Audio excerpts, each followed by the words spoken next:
악순환의 고리 끊기 이제 두 번째 시간을 우리 나누고 있습니다. 악순환의 고리 중에 지난주에 어디까지 살펴봤어요? 이스라엘의 악순환의 고리가 어떻게 생겼다고 그랬어요? 첫째, 범죄하고, 그 다음에 징계하고, 그 다음에 회개하고, 그 다음에요 회복하고, 그 다음에요 또 범죄하고, 이렇게 이제 그 사이클이 돌아가죠. 자, 악순환의 고리를 끊자고 했는데 지난 한 주간 동안 여러분들의 악순환의 고리를 좀 끊어보셨어요? 아니면 생각도 없이 그냥 이렇게 살아가셨어요? 하나님의 말씀은 항상 삶으로 나타나야 되는 거지 듣고 끝나는 게 아니에요. 오늘날 가장 큰 문제가 되는 것은 뭐냐면 행함이 없다라고 하는 거예요. 듣기는 정말 많이 듣습니다. 여러분들이 일주일에 교회를 정상적으로 나오면 제가 하는 설교를 11번 듣습니다. 그리고 속회 예배까지 드린다 그러면 12번.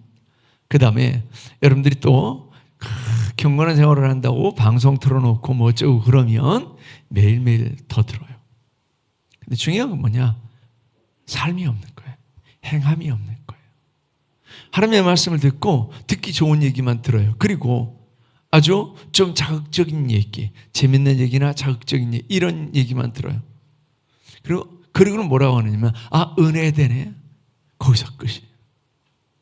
하나님의 말씀이 실행이 되지 않으면 이 악순환의 고리는 안 끊어집니다. 이게 실행이 돼야 악순환의 고리가 끊어지는 줄 믿습니다. 지난 시간에 범죄, 그리고 회개, 징계, 그 다음에 회개까지 살폈습니다. 우리가 범죄하지 않을 수는 없어요. 또 범죄하지 않을 수는 없어요. 왜냐하면 저나 여러분이나 연약한 육체를 가지고 살아가기 때문에 그렇죠. 연약한 육체를 가지고 살아가기 때문에 내가 범죄하지 말아야지. 그리고 이를 악다무는데도 불구하고 또 범죄합니다. 그런데 이게 습관적으로 사이클이 돌아가서는 안 된다라고 하는 얘기죠. 우리가 범죄하지만 회개하고 하나님께 나아가고 또 회개하고 하나님께 나아가고 그러면 이 과정을 우리는 신학적으로는 성화라고 그래요.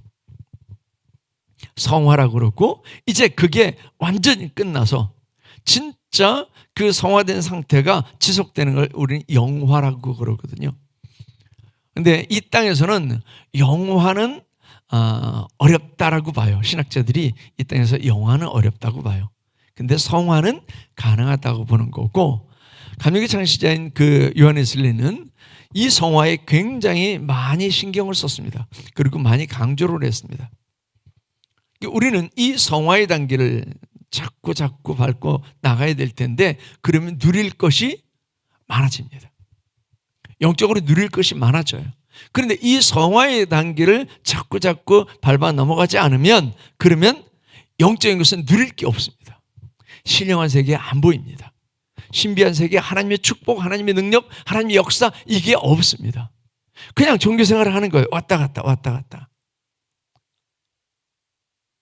그래서 하나님에 대해서 얘기할 게 없고, 그리고 내가 하나님을 경험한 그 경험을 얘기할 수 없게 돼요. 그런데 이걸 자꾸 넘어가는 거예요. 자꾸 넘어가면 그 고비마다 하나님께서 어떻게 역사하셨는지, 하나님께서 어떻게 내 그 고난을 넘게 하셨는지, 시험을 넘게 하셨는지, 그리고 그 고통을 어떻게 넘게 하셨는지, 이런 것들을 이야기할 거리가 많아집니다. 그래서 영적으로 누릴 게 많아져요. 요한복음 10장 10절에 그렇게 얘기를 하죠. 도적이 오는 것은 도적질하고 죽이고 멸망케 하려는 것뿐이요, 내가 오는 것은 양으로 생명을 얻게 하고 더 풍성히 얻게 하려는 것이라. 그러니까 예수 그리스도 안에 우리가 들어가게 되면 그럼 우리가 풍성히 얻어요. 근데 이 세상 것하고는 비교할 수 없는 풍성한 것을 얻게 되는 줄 믿습니다. 그게 성화의 단계예요. 근데 이 사이클을 계속 반복하잖아요. 그러면 성화의 단계에 나아가지 못합니다. 즉 스텝 바이 스텝으로 자꾸 이렇게 올라가야 되는데 그러지를 못하는 거예요. 맨날 그 자리에서 뺑뺑이 도는 거예요. 너무 많은 크리스찬들이 그렇게 뺑뺑을 돌아요. 왜요? 행함이 없기 때문에요. 행함이 없기 때문에. 이스라엘이 회개했죠. 그 회개한 것을 지난 시간에 그 회개했다라고 하는 표현을 뭐라고 했다고 그랬어요? 부르짖음에. 고통 속에서 부르짖는 거예요. 사람이 그러잖아요. 사람이 고통스러우면 잘못했어요. 이러잖아요. 그거예요. 부르짖었다라고 했어요. 그래서 하나님께서 돌이키시는데 하나님은 회개하는 자들을 절대 외면하시지 않습니다. 하나님 다른 건 외면해도 회개하는 자들을 절대 외면하시지 않습니다. 그렇게 부르시면 하나님께서 회복하세요. 회복하시는데 그냥 하나님께서 초자연적으로 회복하시는 게 아니라 누구의 손길을 통해서 회복하세요. 징계를 할 때도 하나님께서 누구의 손길을 통해서 징계하시잖아요. 구산 리사다임을 통해서 하나님께서 징계하시잖아요. 즉 인생 채찍과 막대기로 우리 주변의 환경을 통해서 하나님께서 우리를 징계하세요. 그러니까 우리 주변에 나를 괴롭게 하는 요소들, 나를 고통스럽게 하는 요소들이 생겼다 그러면 어디를 체크해 봐야 돼요? 내가 하나님과의 관계가 깨지지 않았는가를 체크해 봐야 돼요. 그런데 그렇지 않게 되면 원인을 몰라요. 그리고 하나님께 그렇게 삿대질해요. 하나님 왜요? 왜 나한테만요? 하나님 나한테 이럴 수가 있어요? 내가 하나님 앞에 어떻게 했는데? 뭘 어떻게 했는데요? 해놓은 것도 없으면서 하나님께서 허락하신 것들과 비교하면 사실 아무것도 아닌 것을 해놓고도 하나님께 그래요. 하나님 내가 하나님 앞에 어떻게 했는데요? 그러면 하나님께서 그래 한번 계산해 보자 그러면요 우리는 계산할 게 없어요. 근데 우리는 그런다니까요. 그래서 주변의 인생 채찍과 막대기들, 즉 주변의 환경들을 하나님께서 사용하셔서 우리를 징계하실 때에 우리를 고통스럽게 하고 힘들게 할 때 그때 우리는 그걸 체크하는 거예요. 그게 영적인 체크예요. 하나님 앞에 내가 잘못한 게 뭐가 있나? 하나님과 나 사이에 깨진 게 뭐가 있나? 이걸 체크하는 거예요. 구산 리사다임의 손을 강하게 하셔서 이스라엘을 치게 해요. 그런데 나중에 보세요. 이제 마지막에도 말씀을 드리겠지만 하나님께서 이스라엘이 또 범죄하니까 누구를 강성케 해서 에글론이라고 하는 그 왕을 강성케 해서 이스라엘을 또 범죄하게 돼요. 아무 문제가 없던 에글론은 아무 문제가 없던 거예요. 그런데 이스라엘이 또 범죄하니까 하나님께서 아무 문제가 없던 그것을 문제로 만드세요. 이게 영적인 사이클을 되풀이하는 사람들에게 자꾸 되풀이되는 거예요. 지혜롭지 못하면 우리가 왜 그런 일들을 당하는지 알지 못하고 당하게 돼요. 지혜로우면요 끊는 거죠. 탁탁 끊는 거죠. 하나님께서 이스라엘이 하나님 앞에 회개할 때 그때 회복을 하시는데 구산 리사다임의 손에서 그 갈렙의 아우 온니엘의 손길을 통해서 구산 리사다임의 손에서 건져내시죠. 근데 이 온니엘이라고 하는 사사를 누구의 아우라고 그랬다고요? 갈렙의 아우.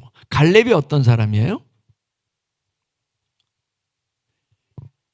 이스라엘의 12 정탐꾼 중에 두 사람, 즉 여호수아와 갈렙.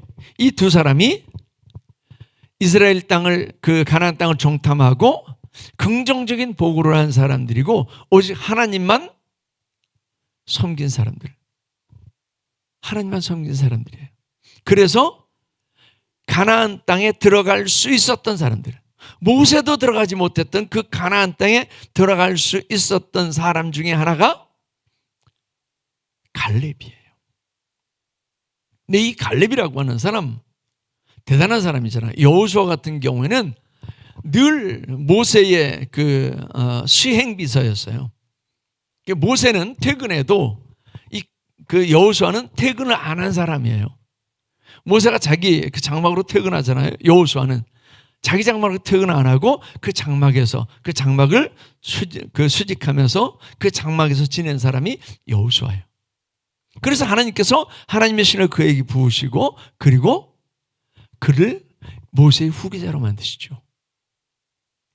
그러니까 괜히 모세의 후계자가 되고 괜히 이스라엘의 지도자가 되고 이게 아닌 거예요. 그러면 갈렙의 아우 온니엘은요. 갈렙의 아우 온니엘도 마찬가지죠. 갈렙이 어떤 사람이에요? 그 가나안 땅에 들어가서 남들은 다 포기하고 치러 가지도 않는, 빼앗으러 가지도 않는 그 산지를 내게 달라고 하잖아요. 그 산지를 내게 주소서. 내가 84인데 아직도 나 힘이 있습니다. 가서 저 산지를 쳐서 빼앗을 수 있는 힘이 있습니다. 저 산지를 내게 주십시오. 이럴 정도로 우리 그 성도님들 중에 84살이 넘으신 분도 계시죠? 그런데 대부분 84살이 안 되셨어요.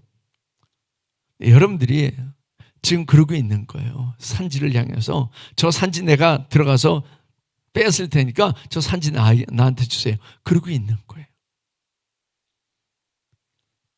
갈렙이 그런 사람이라니까요. 갈렙이 굉장히 전투적인 사람이에요.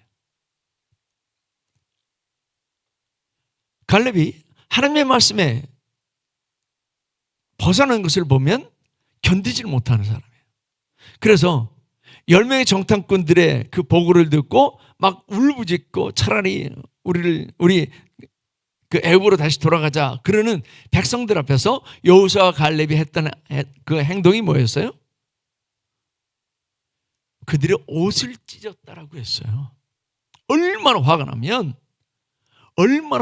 그들의 믿음 없음을 보고 그들의 그 불평하고 원망하는 모습을 보면서 갈렙이 그리고 여호수아가 얼마나 화가 났으면 자기 옷을 찢었다니까요. 옷을 찢어 보셨어요?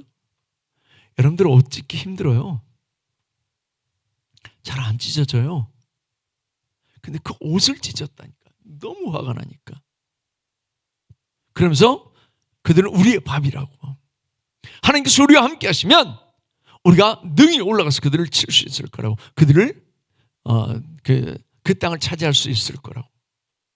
그게 갈렙이에요. 그 갈렙을 가장 가까이서 본 사람이 누굴까요? 그 갈렙을 가장 가까이서 본 사람? 온니엘이에요. 왜요? 형제니까. 형제니까 가장 가까이서 보잖아요. 저를 가장 가까이서 본 사람이 누굴까요? 우리 임 장로님이 제일 가장 가까이서 본 사람. 형제니까. 그러면 가장 가까이서 보면서 가장 많은 영향을 받은 사람이 누굴까요? 온니엘이죠. 자기 형이 그러는 모습을 보면서 온니엘은 나는 저렇게 살지 말아야지. 나 하나님을 향해서 의분을 품지 말아야지. 나는 믿음대로 살지 말아야지. 뭐 이랬겠어요? 온니엘이 안 그런 거예요. 온니엘도 그런 마음, 갈렙의 마음을 가지는 거예요. 그래서 하나님께서 그에게 하나님의 영을 부으신 거예요. 하나님의 영은 그냥 부어지는 게 아니에요. 하나님의 영은요, 냉랭한 데 안 부어져요. 하나님의 영은 뜨거운 데 부어져요. 온니엘같이 그렇게 의분을 품고 막 마음이 뜨거운 그 사람한테 하나님께서 하나님의 영을 부으셔서 이스라엘의 사사를 삼으시는 거예요. 즉, 이 갈렙의 가문은 믿음의 명문 가문인 거예요. 하나님께서 갈렙을 사용하셨는데 그 동생 온니엘도 사용하세요. 우리가 세상 앞에 쓰임 받는 것은요, 그건 아무것도 아니에요. 여러분들이 대통령이 되고 또는 뭐 그 권세를 누린다고 해도 몇 년 누려요? 우리는 5년 누리죠. 중임제도 안 돼요, 우리는. 미국 같은 경우는 중임도 되죠. 우리는 중임이 안 돼요. 그래서 5년이면 끝나요. 세상의 권세, 세상의 명문가가 되는 거 얼마나 갈까요? 얼마 안 갑니다. 그런데 믿음의 명문가는 하나님께서 기억하세요. 언제까지요? 영원히 기억하세요. 그래서 우리가 믿음의 명문가를 만드는 게 제일 중요합니다. 우리 자식들이 세상이 막 높여져서 사람들한테 환호받고 사람들 앞에 인정받고 사람들 앞에 높임받고 이걸 원하죠. 그런데 믿음으로 세워지는 것은 별로 신경을 안 써요. 세상에서 아무리 높여졌어도 하나님께서 기억하시지 않으면 아무것도 아닌 거예요. 하나님께서 기억하셔야 돼요. 그리고 아무리 세상에 쓰임받는 거하고는 비교할 수 없이 뭐 초라하게 쓰임받아도 하나님 앞에 쓰임받는 게 더 귀한 것인 줄 믿습니다. 믿음의 사람들에게 이 관념이 없으면 믿음의 사람들도 똑같이 세상 사람들하고 똑같은 가치관을 가지고 살아가요. 그래서 세상에서 잘 된다 그러면 잘 된다고 그러는데 믿음이 바닥인데요. 하나님께서 기억하시지 않는 사람이 되는데 무슨 의미가 있겠어요? 그건 아무것도 아닌 거예요. 세상에서 고레등 같은 집을 가지고 세상에서 그 높은 지위를 가지고 세상에서 사람들의 그 스포트라이트를 받는 그런 일을 한다고 할지라도 하나님께서 알아주시지 않으면 그건 아무것도 아닌데요. 그게 끝나면 그게 얼마나 가겠어요? 스포트라이트를 얼마나 받겠어요? 그 높은 지위 얼마나 유지하겠어요? 그 물질을 얼마나 누리고 살겠어요? 기껏해요. 한 세대. 한 세대 40년이거든요. 한 세대예요. 그리고 끝나요. 그리고 그가 죽으면 아무도 기억 안 해요. 그런데 믿음의 명문가는 하나님께서 영원히 기억하세요. 그런데 그 믿음의 명문가가 어떻게 만들어져요? 말로 만들어지는 게 아니에요. 지금 온니엘이 갈렙의 옆에서 갈렙의 행하는 모습을 본 것처럼 행함이에요. 내가 예수 믿는다고 하는데 개떡같이 예수 믿어요. 그럼 우리 자녀들은 뭘 보겠어요? 개떡같이 예수 믿는 내 모습을 봐요. 그리고 그대로 따라해요. 안 하는 것 같죠? 그대로 따라해요. 기도하는 부모 밑에는 기도하는 자식이 생기고요. 하나님의 말씀에 목숨을 거는 그 부모 밑에는 하나님의 말씀에 목숨을 거는 자녀가 생겨요. 반드시 그래요. 시간의 차이는 있을 수 있어요. 나갔다 올 수도 있어요. 그런데 반드시 그렇게 됩니다. 왜요? 본 게 그거기 때문에. 본 게 그거기 때문에 그렇게 믿음의 명문가는 행함으로 이루어지는 거예요. 하나님의 말씀으로 행하는 그 행함으로 이루어지는 거예요. 하나님께서 이스라엘을 건져내는데 이스라엘을 회복시키시는데 이 온니엘이라고 하는 사람을 써요.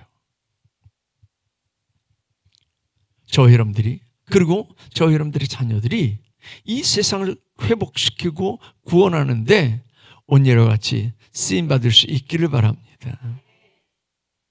하나님께서 온니엘에게 그냥 네 능력대로 해봐라고 하는 게 아니고 하나님의 영을 충만케 하심으로 10절 말씀에 보니까 그러잖아요. 여호와의 영이 그에게 임하셨으므로.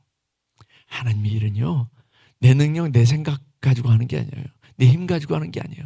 하나님의 일은 하나님의 영이 임하셔서 하나님의 영이 일하게 하시는 거예요. 그래서 제가 우리 임원들한테 늘 그 말씀을 드리잖아요. 임원들은 어디에 있어야 된다고요? 기도하는 자리에 있어야 된다고요.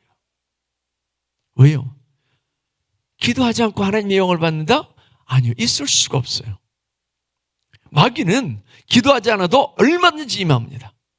그런데 하나님의 성령은 기도하지 않는 사람에게 임하는 법이 없습니다. 기도하는 자에게 하나님의 성령이 임하세요. 그래서 하나님의 영이 임하면 하나님의 영이 일하세요. 내가 일하는 게 아니고 하나님의 영이 일하세요.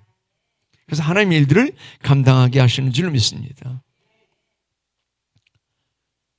부산 리사다임을 쳐서 이기게 하셨다라고 했습니다. 이스라엘이 부산 리사다임을 몇 년 섬겼다고요? 8년 동안. 부산 리사다임을 8년 동안 섬겼어요. 그런데 이스라엘이 회개하고 회복됐더니 몇 년 동안 평안했더라고요? 40년 동안. 회개는 잠깐인데 하나님께서 그 평안을 40년 동안 누리게 하십니다. 이게 하나님의 은혜죠. 우리가 하는 게 별로 없어요. 내가 하는 게 별로 없어요. 그런데 하나님께서 내가 하나님 앞에 돌아서기만 하면 하나님께서 우리를 평안케 하시는데 40년간 평안케 하신다니까요. 그래서 제일 어리석은 사람이 세상에 투자하는 사람이에요. 세상에 투자하고 그거 바라보고 야 저기서 얼마를 얻을 수 있을 거야 이러는 사람이에요. 제일 지혜로운 사람이 대책이 없는데 영적인 것에 투자하는 사람이에요.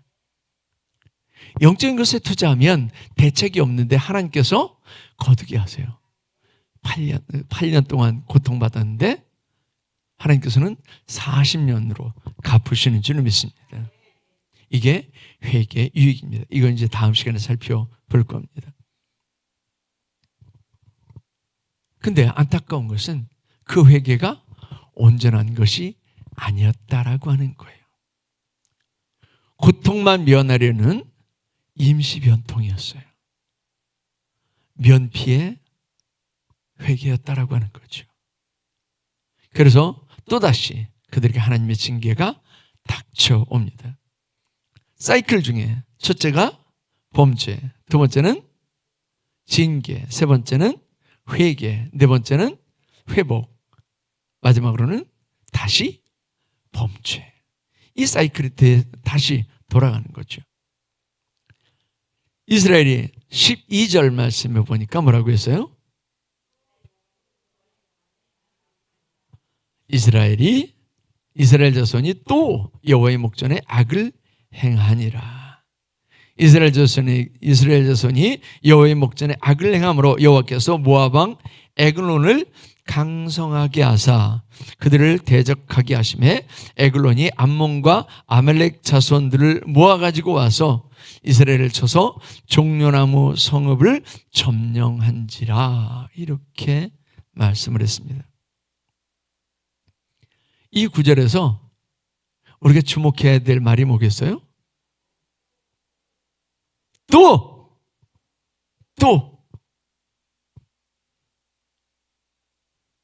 이 또라고 하는 말을 야사프라고 하는데 이 야사프라고 하는 말을 우리가 사사기를 읽으면서 주목할 필요가 있어요. 또. 왜냐하면 사사기에 다시 또 반복되는 그런 단어이기 때문에 그렇습니다. 그들은 끊임없이 범죄를 되풀이했습니다.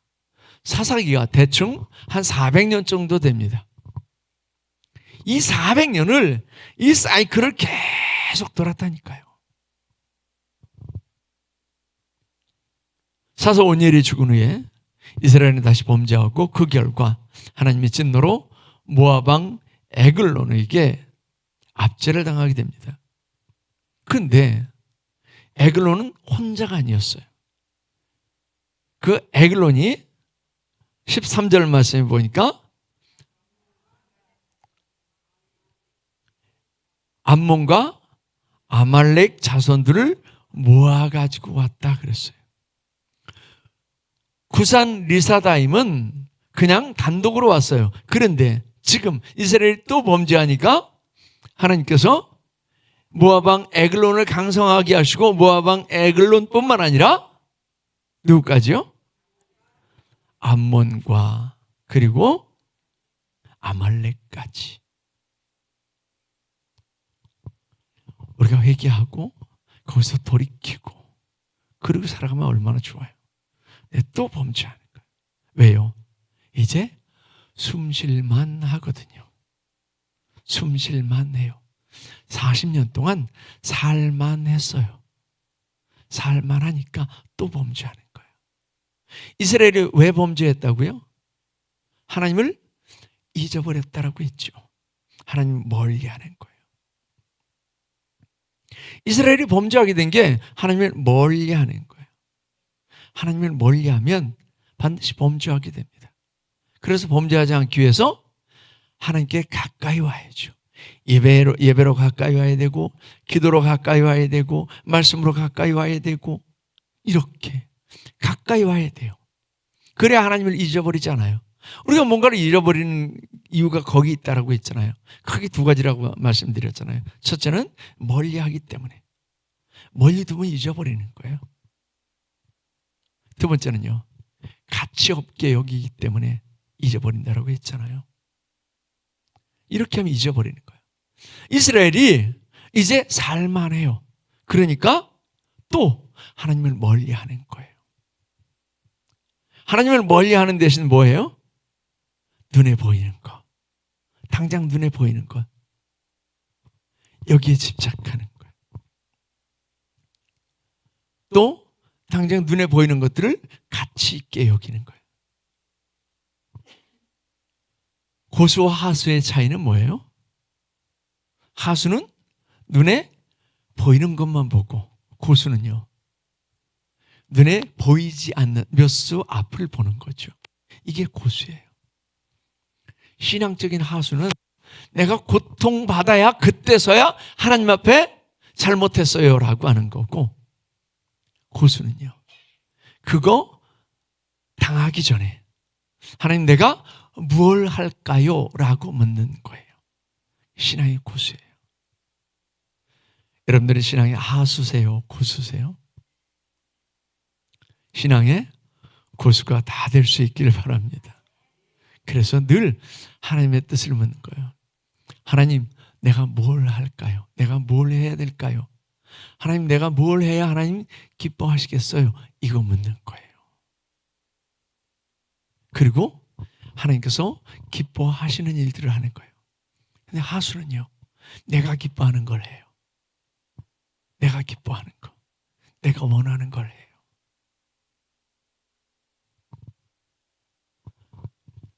이게 눈이 안 열리면 그건 못하는 거예요. 장기를 자꾸 두어보면 알잖아요.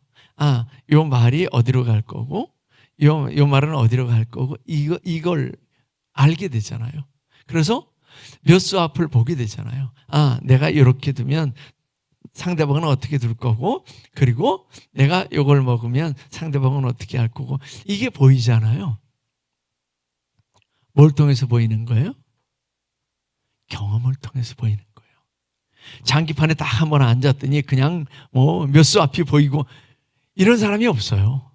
자꾸 더 봐야 돼요. 자꾸 더 봐야 그래야 보이는 거예요. 경험을 통해서. 신앙의 고수는 어떻게 만들어지느냐? 신앙의 고수는요, 자꾸 경험해서. 뭘요? 하나님의 말씀을 자꾸 경험해서. 하나님 앞에 기도함으로. 그래야 신앙의 고수가 만들어지는 거예요. 내가 지난번에 이런 어려움을 당할 때 하나님께 기도했더니 하나님께서 이렇게 역사하시더라. 그러면 그런 상황에서 그 사람은 뭐 할까요? 기도하는 거죠. 그런 상황이 생기지 않도록 기도하는 거죠. 그 신앙의 고수예요.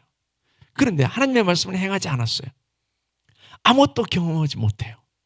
그러면 그런 일들이 닥쳤을 때 그 사람은 기도하지 못해요. 신앙의 고수는요, 자꾸 경험하는 거예요. 그래서 우리가 하나님의 말씀을 자꾸 실행하는 게 중요해요. 뭐 대단한 거, 뭐 세계 평화를 위해서, 아니요.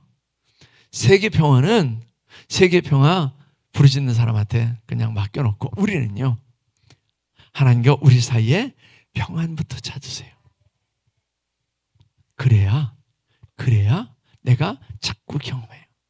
내가 하나님의 말씀을 행할 때 하나님의 말씀이 항상 우리에게 요구하는 게 있잖아요. 너 희생해라. 너 헌신해라. 너 손해봐라. 너 죽어라.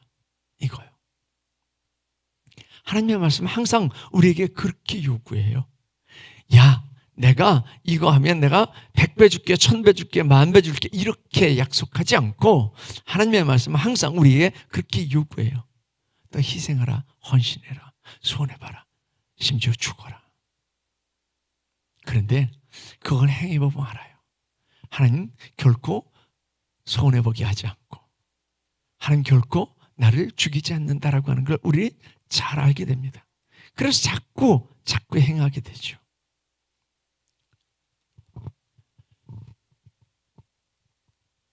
이스라엘은 또 범죄했다라고 했습니다. 2024년도에 행했던 일들을 2025년도에 또 행하고 있는 저 여러분들이 되지 않기를 바랍니다. 2024년도에 별 감흥이 없는 그런 예배를 드리는데 2025년도도 여전히 그러고 있어요.